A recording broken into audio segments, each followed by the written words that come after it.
ایک عمل تو ان کا یہی ہے کہ 10 محرم کو وہ ماتم کرتے ہیں، ماتم کرتے ہیں۔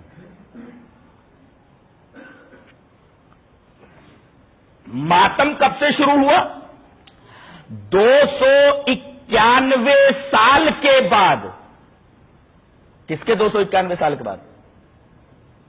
میدان کربلا میں حضرت حسین کے شہید ہو جانے کے 291 سال بعد معز الدولہ دیلمی نے 352 ہجری کے اندر ماتم حسین کو ایجاد کیا کہ حسین کے نام پہ ماتم کیا جائے، اور اس ماتم کا دن اس نے محرم کی 10ویں تاریخ متعین کی۔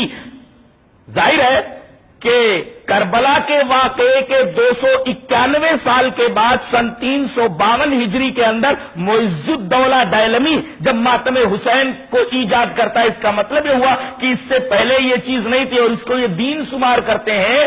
ظاہر ہے کہ یہ بدعت ہوئی اور اس حدیث کے بالکل خلاف۔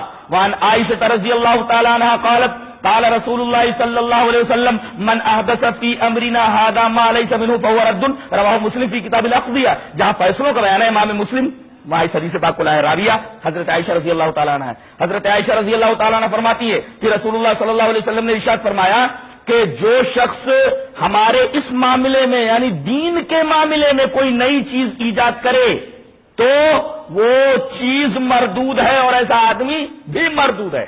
یہ روایت امام مسلم کتاب الاقضیہ میں ہے۔ جہاں تک عمل کا مطلب ہے، عمل کے بارے میں دیکھیے، وعن عائشہ رضی اللہ تعالی عنہ ان رسول اللہ صلی اللہ علیہ وسلم قال من عمل عملا ليس عليه امرنا فهو رد، رواہ مسلم کی کتاب الاقضیہ۔ حضرت امام مسلم اس حدیث پاک کو ایسے کتاب الاقضیہ میں لائے۔ حضرت عائشہ فرماتی ہے کہ رسول اللہ صلی اللہ علیہ وسلم نے ارشاد فرمایا کہ جو آدمی ایسا عمل کرے جس کے اوپر ہماری مہر نہیں ہے تو وہ عمل مردود ہے۔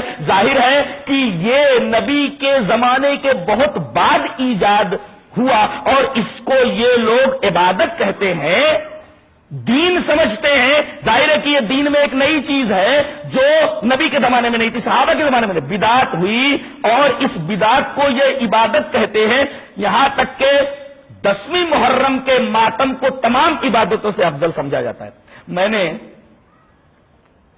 ایک صاحب کو یہ کہتے سنا کہ 2 بھائی تھے، ایک سنی تھا دوسرا بھی سنی تھا مگر شیعیت کی طرف مائل تھا، تو محرم کے دن علم لے کر کے دونوں جا رہے تھے۔ دونوں نے علم کو سنبھال رکھا تھا، پکڑ رکھا تھا، اس لیے کہ علم ذرا بھاری تھا تو دونوں بھائیوں کو سنبھال کر کے لے جانا پڑ رہا تھا۔ اچانک عصر کی اذان ہو گئی تو وہ بھائی جو سنی تھا اس نے کہا کہ تو علم کو پکڑے ہوئے میں ذرا نماز پڑھ کر کے آتا ہوں۔ وہ کہتا ہے کہ ارے اس کو چھوڑ کر کے تو نماز پڑھنے جائے گا، اتنی بڑی عبادت کو چھوڑ کر کے تو نماز پڑھنے جائے گا؟ اس کا مطلب یہ ہوا کہ یہ علم اٹھانا یہ نماز پڑھنے سے بھی اعلیٰ اور افضل کام ہے۔ انہوں نے اس بدعت کو ایک بہت بڑی عبادت کا درجہ دے دیا ہے جو ان دونوں حدیثوں کے تناظر میں بدعت ٹھہرتی۔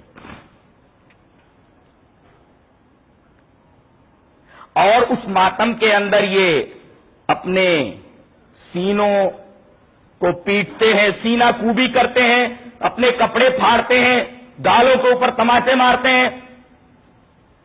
یہ تمام حرکتیں جائز ہیں؟ آئیے یہ حدیث دیکھتے ہیں۔ وعن عبد اللہ رضی اللہ تعالیٰ عنہ قال قال النبی صلی اللہ علیہ وسلم لیس منا من لطم الخدود وشق الجیوب ودعا بدعوى الجاہلیہ، رواہ البخاری فی کتاب الجنائز۔ حضرت امام بخاری سے حدیث پاک سے کتاب الجنائز کے اندر راوی حضرت عبداللہ بن مسعود ہے۔ حضرت عبداللہ بن مسعود فرماتے ہیں کہ نبی کریم صلی اللہ علیہ وسلم نے ارشاد فرمایا وہ آدمی ہم میں سے نہیں جو گالوں پر تماچا مارے۔ کچھ عورتیں بھی توبہ کرتے وقت کہتی توبہ توبہ توبہ توبہ، یہ گالوں پر تماچا نہیں مارنا چاہیے۔